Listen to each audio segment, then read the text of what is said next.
Holy shit.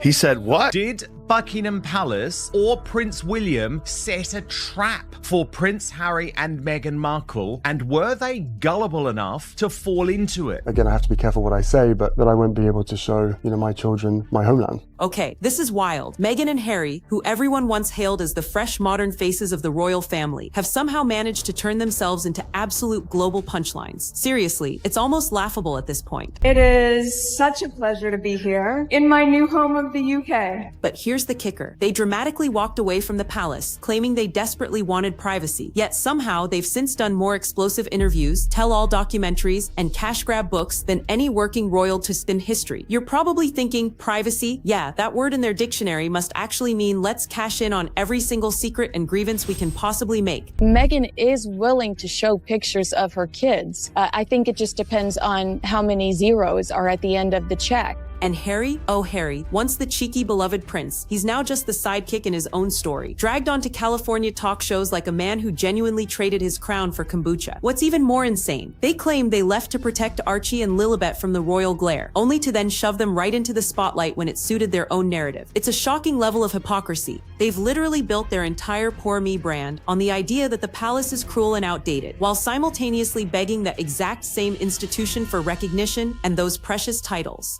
Meghan views those two children as commercial assets, which is gross and... Seriously, it's like throwing a brick through someone's window, then knocking on the door and asking for tea. And let's not forget the constant baffling contradictions. One minute, Meghan's in tears about how hard royal life was. The next, she's posing as a global humanitarian icon draped head to toe in designer couture. Meanwhile, Harry insists he's fighting for his family's dignity, all while airing every single dirty secret about his relatives to the highest bidder. For years, the palace just stayed silent, watching this entire circus unfold. But now, that silence has snapped, and what they've just revealed about Archie and Lilibet cuts deeper than any interview Meghan could ever stage. But trust me, what you're about to hear next will sting even more. Prince William will strip his exiled brother Prince Harry's children of their HRH titles when he becomes king. But apparently for me, that doesn't matter. Let me break this down for you. To truly understand why Buckingham Palace's move against Archie and Lilibet feels so utterly devastating, you have to rewind over a century, back to a time when royals didn't answer to public opinion, tabloids, or those American talk shows. In 1917, King George V dropped what's called the letters patent, basically a legal framework carved in stone, defining exactly who is and isn't entitled to be a prince or princess. This wasn't some personal vendetta against Harry's kids. It was designed to protect the monarchy from total chaos, favoritism, and opportunists trying to sneak in through the back door. The rules are crystal clear: royal bloodline, legitimacy, proper birth registration within the crown's jurisdiction, and official religious recognition through the Church of England. No Hollywood loopholes, no living our truth in Montecito exemptions. This is the ironclad law that's kept the monarchy structured for over 100 years. And here's where Meghan and Harry's reality show dramatically clashes with hard reality. They treated royal titles like bonus points in a game, thinking they could win them back with enough PR spin or Netflix specials. But the palace doesn't operate on vibes. It operates on precedent. Those dusty old documents, they matter more than any tearful interview.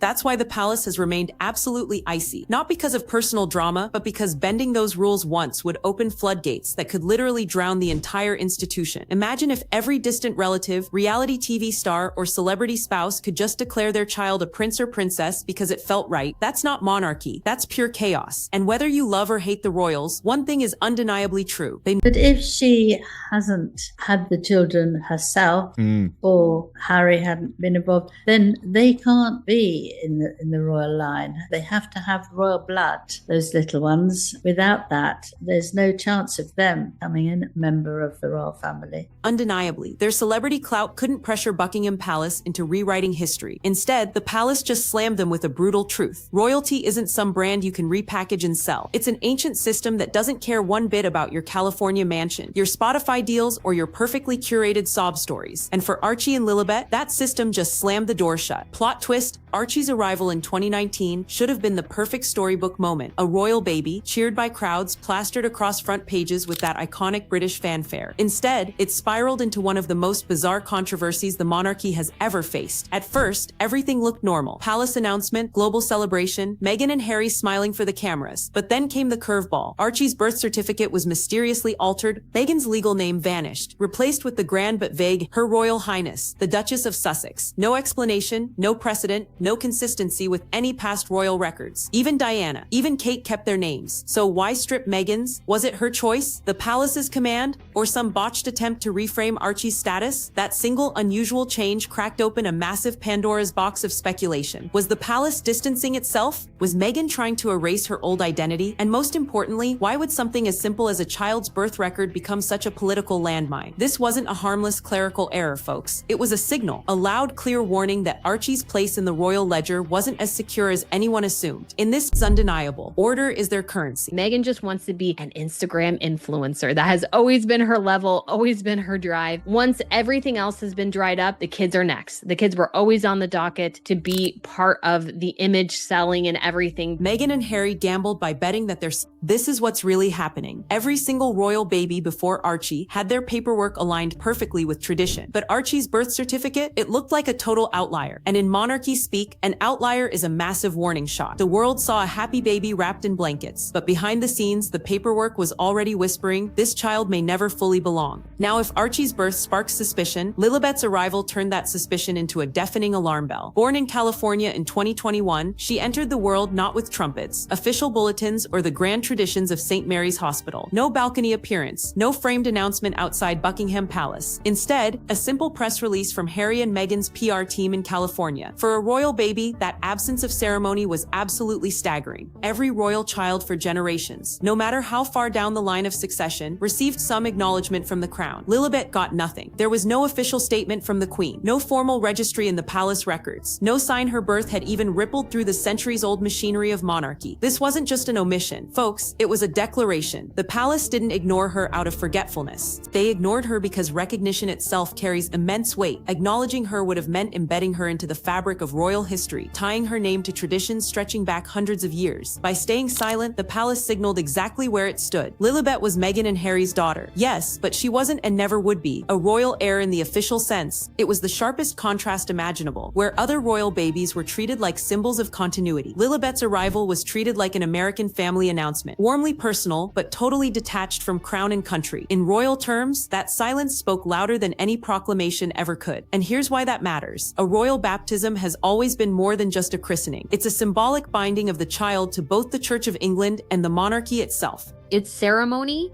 heritage, and legitimacy all rolled into one sacred ritual. In this case, about whether you think the birth was real, whether you think there was a surrogate, whether you think Meghan was wearing a moon bump, the fact is Harry and Meghan lied. Buckingham Palace lied on their behalf. There was a complete cover-up over the birth of Prince Archie. For Lilibet, however, that absolutely crucial moment never truly happened in the eyes of the institution. Yes, Meghan and Harry hosted a baptism in California, complete with their celebrity friends and a very LA sense of celebration. But here's the kicker. The Church of England never formally recorded it, and that omission carries massive weight. Without that official recognition, Lilibet's name is completely absent from the spiritual and ceremonial records that crown history literally depends on. It's not about belief, folks, it's about protocol. Every single royal baby before her, from William down to Louis, had their baptism meticulously logged as a vital link in the kingdom's religious lineage. Lilibet's, it was essentially treated as private family business, no different than any Hollywood star christening their child in a Malibu estate. That choice, or rejection, depending on how you view it, left her floating in a strange limbo. She's adored by her parents, celebrated in California circles, but utterly invisible in the annals of royal tradition. And for a monarchy obsessed with continuity, omission is as loud as outright disowning. It meant that spiritually and symbolically, Lilibet was not brought into the fold. While Meghan and Harry may view that moment as heartfelt, the palace views it as incomplete, and incomplete in royal language means invalid. You have to understand, Meghan and Harry's entire public persona hinges on one thing, their royal connection. Strip that away, and what's left? Two former working royals desperately trying to survive in an industry where relevance fades faster than a TikTok trend.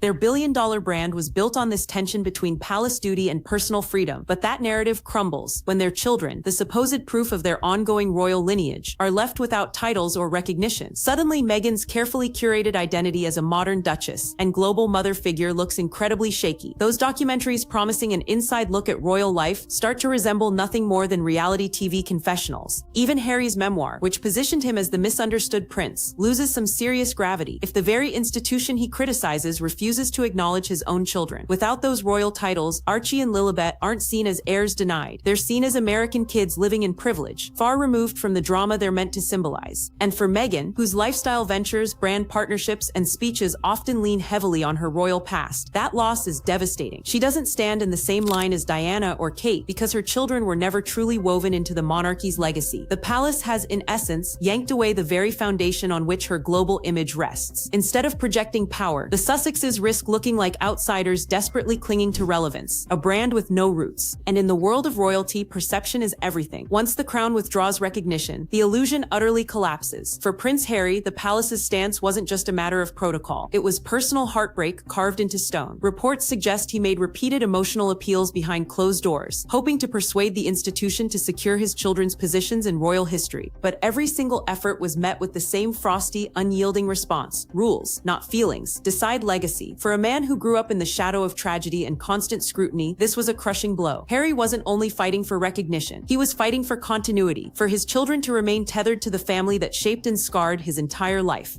Friends close to him describe a man torn between sheer anger and utter desperation, watching the gates of history lock shut on Archie and Lilibet while the world debated whether they ever belonged at all. In his mind, this wasn't just protocol, it was a brutal rejection of his own family line. Yet, in the palace's cold, hard view, emotion simply couldn't outweigh centuries of law, and so every plea only highlighted the gaping chasm between Harry's California reality and the monarchy's unyielding tradition. What stings most is that Harry knows what inclusion feels like. He lived it until he walked away. Now he's facing the brutal reality of exclusion, not for himself, but for his own children. And perhaps the most painful part, his pleas didn't fail because he lacked passion. They failed because in the monarchy's eyes, passion has no authority. When the palace finally moved, it didn't whisper, it thundered. Legal filings confirmed what years of silence had already implied. Archie and Lilibet were officially cut out of the royal framework. No titles, no succession rights, no security privileges. In royal terms, that isn't just a demotion, it's total erasure. The monarchy doesn't make such earth-shattering moves lightly, and when it does, it sends a message that echoes for generations. Buckingham Palace is being pressured to remove Prince Archie and Princess Lilibet from the UK's royal line of succession until the Duchess provides absolute proof that she popped out both babies herself. For Meghan and Harry's children, this wasn't about being less important. This was about being removed from the equation altogether. Their names may plaster headlines, but they won't appear in the sacred lineage that defines the Windsor dynasty. And that's the cruel, brutal irony. These children didn't ask for this fight, yet they'll grow up bearing the lifelong consequences of choices made by their parents, enforced by an institution that absolutely refuses to bend. For the palace, this was pure preservation, fiercely protecting the sanctity of rules written over a century ago. To outsiders, it looks brutal, even cold. Yet the monarchy has always thrived on one core principle: survival above sentiment. For Archie and Lilibet, that survival meant closing the door permanently, locking them out of the heritage their father once embodied. The curtain has fallen, not with ceremony, but with cold, hard paperwork that effectively wipes their royal identity from history. And in that final decisive act, Buckingham Palace drew a line so sharp, so unyielding, that no amount of Hollywood deals, Netflix specials, or emotional interviews could ever cross it. And so the story of Archie and Lilibet doesn't end with fairy tale titles or gilded succession charts. It ends with silence, with signatures, and with the chilling finality of being erased from royal history. What Buckingham Palace has done here is more than just a legal move. It's a statement carved deep into the monarchy's very DNA, one that will echo far beyond California's sunny mansions and Netflix cameras. Archie and Lilibet may grow up loved, privileged, and entirely free from palace control, but they'll always carry the weight of being the heirs who weren't.